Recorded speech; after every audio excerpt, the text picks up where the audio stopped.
अस्सलामु अलैकुम नाजरीन। मलिकुल जवाद ने 2 ज़िलक़अदा 637 हिजरी को इमादुद्दीन इस्माइल पर अचानक हमला कर दिया। इमादुद्दीन इस्माइल को मलिकुल जवाद की जानब से किसी किस्म का खदशा नहीं था। उसके अचानक हमले के बायस वह उलझ कर रह गया। मलिकुल जवाद के साथ सलेबी गिरोह टेम्पलर्स की अक्सरियत भी शामिल थी। सलेबियों को इमादुद्दीन इस्माइल से काफ़ी शिकायत थीं। उन्होंने इस मौके का फ़ायदा उठाने में कोई कसर ना छोड़ी। इमादुद्दीन इस्माइल ने नागहानी आफत से निपटने के लिए फौरी अक्लमंदी का मुजाहरा करते हुए बलबक के तमाम दरवाजे बंद कर दिए।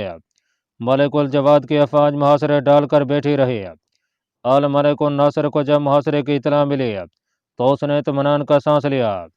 नाजरीन, कोनई खान शाम के वक्त नूरुद्दीन के घर चला आया। बड़े दरबार में बरकई खान ने जिस सलक अंदाज में उसकी इज्जत अफजाई की थी, वो अब भी सांप बनकर उसके सीने पर लौट रही थी। उसने काफ़ी सोचो विचार के बाद नूरुद्दीन से मिलने का फैसला किया था। नूरुद्दीन असर की नमाज से फ़ारिग हुआ था कि उसे कोनई खान की आमद की इतला मिली। वो उजलत के आलम में मेहमान खाने चला आया। उसके हाथ में तस्बीह थी जिसके दाने वो बेख्याली में गिराया जा रहा था। कोनई खान ने जब नूरुद्दीन का पुरनूर चेहरा देखा तो वो बड़ी अपनाया से उठकर उसे गले मिला। नूरुद्दीन ने उसे बैठने का इशारा किया। कोनई खान, नूरुद्दीन तशक्कुर अमेज लहजे में गोया हुआ, मैं अपने घर में तुम्हारी आमद पे बेहद खुश हूँ। मेरा ख्याल था कि शायद तुम कभी मुझे इस काबिल ही नहीं समझोगे। नूरुद्दीन, तुम बड़े कम ज़र्फ निकले। मेरे बारे में ऐसा सोचते हुए तुम्हें ज़रा भी यार नहीं आई। मैं आखिर तुम्हारा हमसाया हूँ। हमने साथ साथ रहना है। हंसी खुशी रहेंगे तो वक्त अच्छा गुजरेगा। दूसरा, तुम भी एक बाप हो और मैं भी। हम दोनों गैर मजहब से ही, मगर पदराना तकाजे तो बदल नहीं सकते। मैं माजरत चाहता हूँ कि मेरी बात से तुम्हारा दिल दुखा। मेरे कहने का मकसद ये नहीं था। छोड़ो ये बेकार की बातें। अपने बेटे के बारे में बताओ, उसका कुछ पता लगा? कुछ नहीं। नूरुद्दीन यकदम अर्जिदा हो गया। उसके चेहरे पर यसीयत छाने लगी। अल्लाह जाने वो किस हाल में है। बस वही उसका हामी और नासिर है। वो जहाँ भी है अल्लाह ताला अपने अमान में रखे। बरकई खान वापस आ गया है, तुम्हें मालूम है क्या? कोनई खान ने झुककर पूछा। हाँ, वो सीधा मेरे ही पास आया था और अपनी नाकामी पर खासा बरहम दिखाई दे रहा था। मैंने उसे सब्र और शुक्र की तलकीन की थी। ओह, मेरा अंदाज़ा सही निकला, कोनई खान ने कहा। क्या मतलब? बरकई खान तुम्हें बेवकूफ़ बना गया है। तुम क्या कहना चाहते हो? नूरुद्दीन बेचैन सा हो गया था। मेरा ख्याल है कि वो तुम्हें सच्चाई बता गया होगा, मगर उसमें सच्चाई बताने का हौसला ही पैदा नहीं हुआ। कोनई खान जैसे खुद से बातें कर रहा था। कोनई खान, साफ साफ कहो कि क्या बात है। कोनई खान का चेहरा अचानक उतर गया। वो अपना सर झुकाए रंजीदा दिखाई दे रहा था। कोनई खान, तुम चुप क्यों हो? नूरुद्दीन की आवाज़ कांपने लगी। नूरुद्दीन, मैं भी एक बाप हूँ। औलाद कैसे पाली जाती है और उसका दर्द क्या होता है, यह मैं अच्छी तरह जानता हूँ। किसी को उसकी औलाद के बारे में कोई बुरी खबर सुनाना कितना मुश्किल अमर होता है, यह शायद मैं ही जानता हूँ। मैं तुम्हारे पास ताज़ियत के लिए आया था, मगर यह देखकर मुझे मज़ीद तकलीफ़ हुई कि तुम्हें सरियन धोखे में रखा गया है। तुम अभी तक बेखबर हो और यह समझते हो कि तुम्हारा बेटा जिंदा है। मैं तुम्हें यह कैसे बताऊँ? तुम जिस बेटे की ज़िंदगी का तस्वुर किए बैठे हो वो अभी इस दुनिया में नहीं रहा। खुदा के लिए ऐसे जुमले तो मुंह से मत निकालो कोनई खान। बेसख्तगी में उसके मुंह से इतना ही निकल सका। दूसरे लम्हे वो किसी कटे पेड़ की माने ज़मीन बोस हो गया। कोनई खान तेजी से उसकी जानिब लपका और उसे सहारा देते हुए उठाकर बमुश्किल कुर्सी पर बिठाया। उसने करीब मौजूद पानी की सुराही से नूरुद्दीन के चेहरे पर छींटे मारे। काफ़ी कोशिश के बाद नूरुद्दीन को होश आया। वो बेरौनक आंखों से उसकी सूरत देखे जा रहा था कि शायद कोनई खान अपने साहब का जुमले की तरदीद में कुछ कहे। वो बुझा बुझा सा और महमल दिखाई दे रहा था। उसने कुछ बोलना चाहा, मगर कोनई खान ने हाथ से उसे चुप रहने का इशारा किया। नूरुद्दीन की हालत ऐसी थी जैसे उस पर पहाड़ आन पड़ा हो। मैं तुम्हारी बात पर कैसे यकीन कर लूँ? वो नहीफ सी आवाज़ में बोला। यकीन? कोनई खान ने एक गहरा सांस लिया। खुद उसका चेहरा भी उतरा हुआ दिखाई देने लगा। मेरे अजीज, अगर मैं तुम्हारी जगह होता तो शायद ऐसा ही सवाल करता। किसी बाप के लिए यह यकीन कर लेना कि वो औलाद की नेमत से महरूम हो गया खासा दुश्वार अमर होता है, मगर जो हो चुका होता है उसे मुंह भी नहीं मोड़ा जा सकता। कौनई खान, तुम्हें यह सब कैसे मालूम हुआ? नूरुद्दीन ने सवाल किया। कौनई खान जवाब अपने जहन में तरतीब देने लगा। मैं आज ही शाही दरबार गया था। वहाँ बरकई खान की आमद पर शानदार जियाफत का एहतमाम किया गया। मैं भी उसमें शामिल था। बरकई खान सरूर और मस्ती में ऐसा मैव हुआ कि उसे कुछ होश बाकी न रहा। शराब के खुमार ने ऐसी बातों को उगल डाला जो शायद वह होश में कभी तस्लीम न करता। उसने बड़े फखरी अंदाज में यह इकरार किया कि उसने खुद सरकशी पहाड़ी पर मतीउद्दीन को मौत के घाट उतारा था और इल्ज़ाम सुर्खों के सर थोप दिया। मैं चूंकि उसके बेहद करीब था, इसलिए दीगर अहबाब की निस्बत मुझे उसकी बातों की ज़्यादा समझ आई। मैं उसके अचानक इंकशाफ से चौंक पड़ा। सिर्फ मैं ही दरबार में ऐसा शख्स था जो ये जानता था कि मतीउद्दीन कौन है और सरकशी पहाड़ी का मामला क्या था। हमारे पास ही बातू खान भी मौजूद था। उसने मामले की नज़ाकत को समझते हुए फौरी तौर पर दरबार बर्खास्त कर दिया और बरकई खान को वहां से हटा दिया। बाद में बातू खान ने मुझे यह खास हिदायत की थी कि मैं इस राज को तश तश बाम न करूं, वरना सल्तनत में बदअमनी के साथ साथ मुसलमानों के खिलाफ एक नई लहर उठ खड़ी होगी। बरकई खान अनजाने में हिमाकत कर बैठा है। कौनई खान अपनी सी कहे जा रहा था। नूरुद्दीन डूबते दिल से उसके जहरलू जुमले सुन रहा था। कुछ ही देर में उसे यूं महसूस होने लगा जैसे उसकी समात उसका साथ छोड़ती जा रही हो। कौनई खान का जुमला भी मुकम्मल नहीं हुआ था कि वो बेहोश हो गया। काफ़ी देर के बाद वो उसे होश में लाने में कामयाब हुआ। नूरुद्दीन का चेहरा सदियों के बीमार का सा दिखाई दे रहा था। कौनई खान उसकी ढारस बंधाता रहा। जब उसे यकीन हो गया कि नूरुद्दीन उसे अपना हमदर्द समझ रहा है, तो वो अपने असली मुद्दा की तरफ मुतवज्जे हुआ। नूरुद्दीन, मैंने सुना है कि तुम्हारे मजहब में जुल्म बर्दाश्त करना भी गुनाह है। तुम क्या कहना चाहते हो? मैं एक बाप होने के नाते तुम्हारे दर्द का हिस्सादार बनना चाहता हूँ और एक जालिम को कैफर किरदार पहुँचाने का ख्वाहिशमंद हूँ। बातू खान से मैं वादा कर चुका हूँ कि मैं अपनी जबान बंद रखूंगा, मगर मुझसे तुम्हारा हाल देखा नहीं जा रहा, इसलिए हकीकत तुम्हारे गोश गुजार दी। अब मैं इतना कुछ कर चुका हूँ तो मेरी ख्वाहिश यह भी है कि तुम्हें हर कीमत पर इंसाफ दिलाया जाए। मैं सब्र के अलावा अब क्या कर सकता हूँ? नूरुद्दीन रुहासा होकर बोला। तुम ये मत समझो कि तुम मंगोली सल्तनत में हो और यहाँ तुम्हें इंसाफ नहीं मिलेगा। मैं तुम्हारा साथ दूंगा और तुम्हें इंसाफ दिलाने में कोई कसर उठा नहीं रखूंगा। तुम मेरे साथ कल कोतवाली चलना और बरकई खान के खिलाफ मुकदमा दर्ज करा देना। मैं इस बारे में अभी सोचूंगा कि मुझे क्या कदम उठाना चाहिए। दूसरा, मेरे पास बरकई खान के खिलाफ कोई सबूत भी तो नहीं। सबूत मैं हूं ना? कौनई खान तेजी से बोला।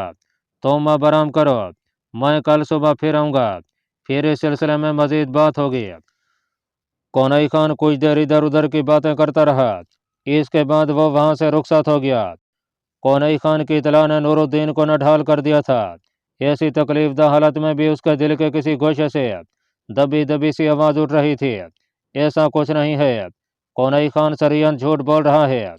बरकई खान ऐसा नहीं कर सकता। अगर वो ऐसा करता तो इसके पीछे कोई वजह होती। कौनई खान की बातों में कुछ ऐसा ज़रूर मौजूद था जो नूरुद्दीन को मुतमईन नहीं कर पाया था। नाजरीन, 7 ज़िलक़अदा 637 हिजरी में मिस्री उमरा की मजलिस इंतखाब ने रायशुमारी का अमल मुकम्मल कर लिया और उसी शाम बलाद मिस्र के लिए नए सुल्तान के तौर पर नजमुद्दीन अयूब के नाम का हतमी ऐलान कर दिया गया। जमालुद्दीन अलमराही ने जानबदारी का इल्ज़ाम लगाते हुए खासा वावेला मचाया, मगर उसकी एक ना चली। गाजी अब्दुल्ला शाफी की चलाई गई तहरीक ने काम दिखाया था। उमरा का मुख्तसर तबका, जो कि इमादुद्दीन इस्माइल का हामी था, महज इसलिए खामोश होकर रह गया था कि इमादुद्दीन इस्माइल के बारे में मलिकुल जवाद की जंग की मुतज़ाद खबरों ने उसकी शोहरत ख़राब कर दी थी। यह भी गाजी अब्दुल्ला शाफी का ही कारनामा था। ऐलान के अगले दिन नजमुद्दीन अयूब को कहरा आने की बाकायदा दावत भिजवा दी गई थी। जमालुद्दीन अलमराही ने हालात को पूरी तरह अपने हाथों से निकलते देखकर कहरा से फरार होना चाहा, मगर चंद उमरा ने उसके मंसूबे को बरवक्त नाकाम बना दिया।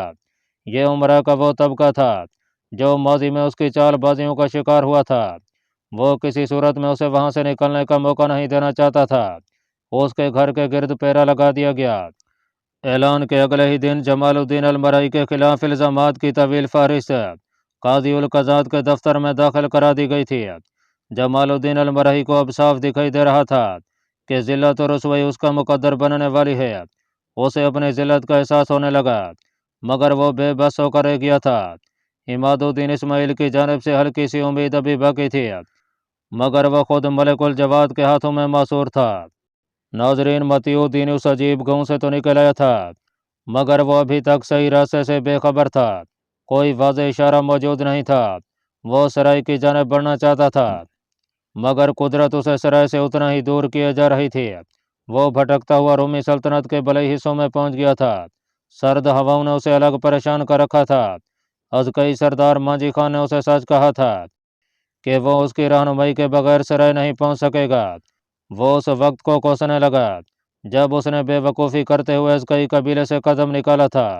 کم از کم وہ اس وقت محفوظ تو تھا اور سرائے کے قریب بھی تھا، مگر اب کیا ہو سکتا تھا؟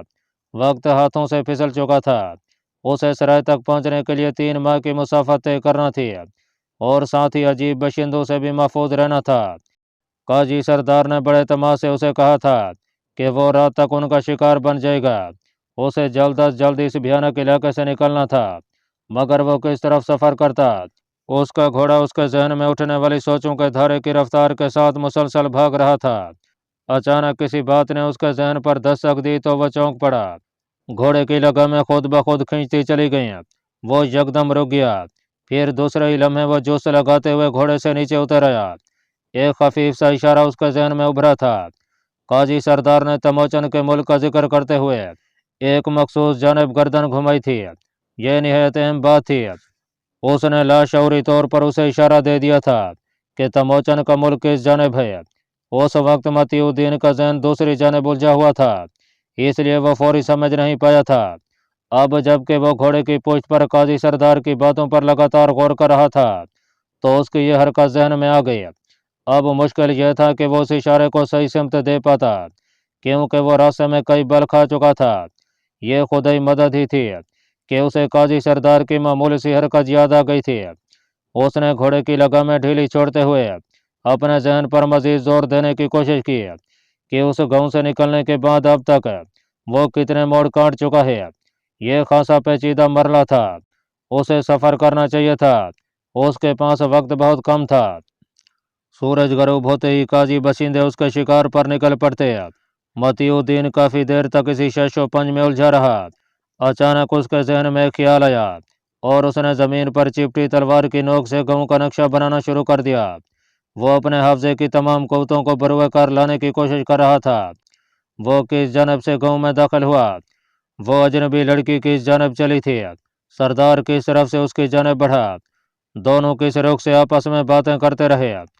اس نے گاؤں میں موجود تمام چیزوں کو زمین پر نشانات کے ذریعے کھود ڈالا تھا۔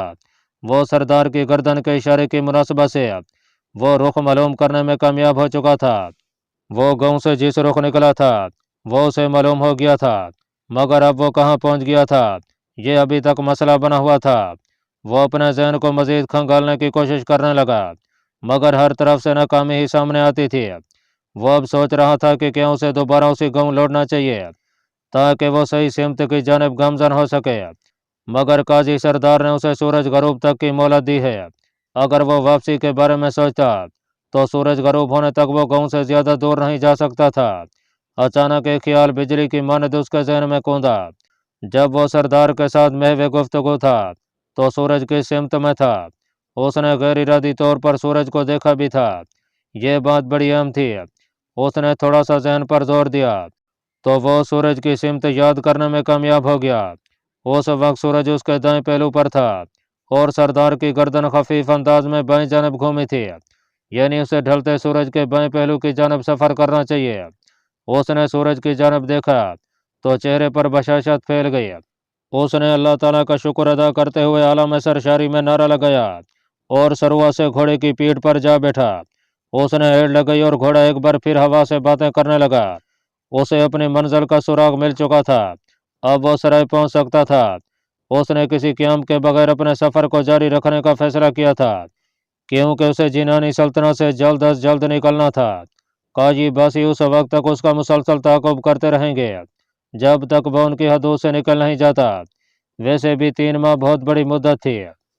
नाज़रीन, 27 ज़िलक़अदा 637 हिजरी को नजमुद्दीन अय्यूब मिस्री उमरा की दावत पर मिस्र पहुंचा। मशहूर मौरख इब्न खलकान भी उस दिन मिस्र के दारुल हुकूमत कहरा में मौजूद था। वो खसूसी तौर पर उस दिन की मुनासबत से नई तारीख रकम होती देख रहा था। जिस दिन नजमुद्दीन अय्यूब मिस्र में दाखिल हुआ तो वो इतवार का दिन था और दोपहर के 2 बजे का वक्त था। मिस्री उमरा की बड़ी जमात ने बड़े पुरतपाक अंदाज में उसका खैर मकदम किया। यह दूसरा इस्तकबाल था। इससे पहले कहरा से बहर हमा में गाजी अब्दुल्ला शाफी और उसके हलीफ उमरा ने उन्हें खुश आमदीद कहा और फिर वह बड़े जलूस की शक्ल में कहरा में दाखिल हुए। नजमुद्दीन अय्यूब के हमरा उसका हमजाद मलिक उन नासिर दाऊद था। हाकिम उल करक भी था। बहाउद्दीन ज़ुहैर अबू खविल्द और बेबरस उसके अतराफ में चल रहे थे। मिस्री उमरा के साथ साथ रैयत का जोशो खरोश भी देखने के लायक था। नजमुद्दीन अय्यूब खुद भी मुतहय्यर था कि उसकी ज़ात कब से इतनी अहम बन गई थी। वो उमरा और रैयत के जलू में शाही महल के सामने पहुंचा। यहाँ दरबार आम लगाया गया था। ज़री मुज़य्यब कलीनों ने खाक और धूल का नामो निशान मिटा डाला था। नजमुद्दीन अय्यूब उस दिन सफ़ेद अरबी लिबास में मलबूस था। सफ़ेद अमामा उसके सर पे था और सफ़ेद जुब्बा उसके कंधों पर लहरा रहा था। वो बड़ी शान से तख्त के चबूतरे पर जलवा फरोज हुआ। उमरा की खास जमात भी उसके हमरा मौजूद थी, जबकि दीगर उमरा व मुअज़्ज़िज़ीन तख्त के चबूतरे के नीचे खड़े उसके हक में नाराबाजी कर रहे थे। यह सिलसिला कुछ देर यूं ही चलता रहा। एक ज़ईफ़ उम्र शख्स आगे बढ़कर चबूतरे के किनारे पर आन खड़ा हुआ तो लोगों पर सकूत छा गया। उसने अपने दोनों हाथ सामने की जानिब बुलंद किए और अल्लाह ताला की हम्दो सना से आगाज़ किया। फिर वो अपने मौजू की जानिब पलटा। बिरादरान इस्लाम, यह बड़ा अहम वक्त है। हम गुज़श्ता 1 माह से गैर महफूज ज़िंदगी बसर कर रहे हैं। अल्लाह ताला का शुक्र है कि उसने हमें तौफीक दी कि हम मिल बैठ कर बेहमी रजामंदी से अपने जानो मता की हिफाजत का इंतज़ाम कर सकें। हमारे मुल्क में चंद शर पसंद अनासर के मनसूबों के तहत बदअमनी फैल रही थी।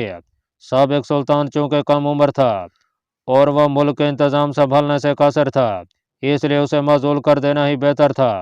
सुल्तान सैफुद्दीन अबू बकर ने मुल्क के इंतज़ाम नाअहलों के सपुर्द करके बैतुल माल को भी नुकसान पहुँचाया और खुशामदी लोगों को आला ओहदों पर फैज़ करते हुए शुरफा की पगड़ियाँ भी उछालीं।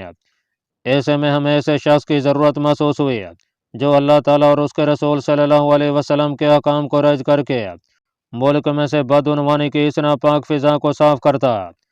आप सब लोगों ने मुझे मजलिस इंतखाब का सरबराह बनाकर भारी जिम्मेदारी मेरे कंधों पर डाल दी थी। मैंने उमरा व शुरफा से फ़र्दन फ़र्दन राय तलब करते हुए जिस शख्स को आपके लिए नए सुल्तान के तौर पर चुना था, उसमें वो सब खूबियाँ होना ज़रूरी थीं जो आपकी और मुल्क की ज़रूरत थी। ऐसे शख्स को मुंतखब करना मेरे लिए बड़ा अहम था। मैंने ज़ात बारी ताला से दुआ की कि वो मुझे सही राह दिखाकर सबके सामने सुरखरू करे।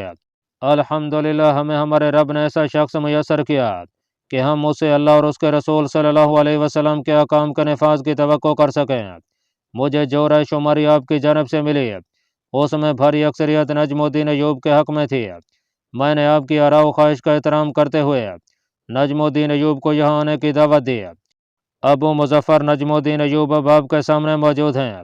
मैं आप सब की ख्वाहिश पर अमल करते हुए इनकी बैयत करके इन्हें बुलादे मिस्र का नया सुल्तान तस्लीम करता हूँ। वो कदरे मुड़कर नजमुद्दीन अय्यूब की जानिब मुतवज्जह हुआ। नजमुद्दीन अय्यूब बड़ी सादगी से अपनी जगह से उठा और उसके बराबर खड़ा हुआ। इस उम्र रसीदा शख्स ने दोनों हाथों से उसका दायां हाथ पकड़ा और उसकी पुश्त पर बोसा दिया। अल्लाह अकबर का फलक शगाफ नारा बुलंद हुआ। बैयत का सिलसिला शुरू हो गया। उमरा एक एक करके चबूतरे पर आते और बैयत करते। यह सिलसिला असर की नमाज तक जारी रहा। नमाज की अदायगी जमा कहरा में हुई। नमाज के बाद मज़ूल सुल्तान के बारे में फैसले का इख्तियार नजमुद्दीन अय्यूब को सौंप दिया गया। उसी वक्त मज़ूल सुल्तान सैफुद्दीन अबू बकर को एक बड़ी पालकी में बिठाकर सिपाहियों के जलू में वहां लाया गया। शाही महल के चबूतरे के सामने सैफुद्दीन अबू बकर को पालकी में निकाला गया। उसके हाथ पैरों में लोहे की बेड़ियां डाली गई थीं। नजमुद्दीन अय्यूब अपने छोटे भाई की हालत देखकर बेचैन सा हो गया। वो भाई जिसे उसने बड़ी मोहब्बत से अपने साथ रखा था, वो उसके सामने पाबा जंजीर खड़ा था। सैफुद्दीन अबू बकर ने जब बड़े भाई को सामने देखा तो उसकी आंखों से आंसू बह निकले। उसकी गर्दन निदामत के मारे झुक गई थी।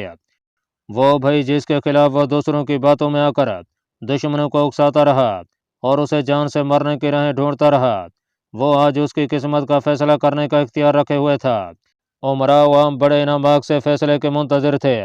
हाजरीन ऐसे खामोश थे जैसे सांप सूंघ गया हो। नजमुद्दीन अयूब को बड़ा तकलीफ दा फैसला करना था। नजमुद्दीन अयूब ने गहरा सांस लिया और धीमे कदमों उसकी जानिब बढ़ा। वो उसके मुकाबले खड़ा हुआ। सैफुद्दीन अबू बकर ने निगाह उठाकर उसकी जानिब मुतरहम निगाहों से देखा। इस लम्हे उनका हमजाद मलिकुन नासिर दाऊद चबूतरे से नीचे उतरकर दोनों के पास पहुंच गया। क्या हमारे बाप ने विरासत की तकसीम में कोई धांधली या जानिबदारी की थी? क्या उसने हमें हमारी हैसियत के मुताबिक पूरा पूरा हिस्सा नहीं दिया था? क्या उसने मरते वक्त हम सबको बाहम इत्तफाक व मोहब्बत से रहने की तलकीन नहीं की थी? अगर ऐसा ही था तो फिर तुमने यह सब क्यों किया? नजमुद्दीन अयूब की आवाज़ में गहरा दर्द और शिकवा था। सैफुद्दीन अबू बकर सर झुकाए खामोश खड़ा रहा। तुम अपनी सफाई में कुछ कहना चाहते हो? सैफुद्दीन अबू बकर ने नजरें झुका ली। मैं तुम्हें पूरा पूरा मौका दे रहा हूँ मेरे भाई। मैं ये नहीं चाहता कि गम और गुस्सा में मुझसे कोई गलत कदम उठ जाए। मैं ना समझी और नादानी में बह गया था भाईजान। सैफुद्दीन अबू बकर के लबों पर हरकत हुई। उसके लहजे में निदामतियाँ थी। नजमुद्दीन अयूब उसके जवाब पर आग बगोला हो गया। उसका पूरा जिस्म फरते जेश में लरजने लगा, चेहरा सुर्खी से दहकने लगा। उसे तवक्को थी कि वो कोई ऐसी बात करेगा जिससे वो अपना जुर्म किसी दूसरे के सर थोप देगा, मगर उसके बराह रास्त इकरार जुर्म ने नजमुद्दीन अयूब को गहरे सदमे से दो चार किया था। अल्लाह पाक कमी बेशी माफ़ फरमाए। अल्लाह आपका हामी व नासिर हो। आमीन।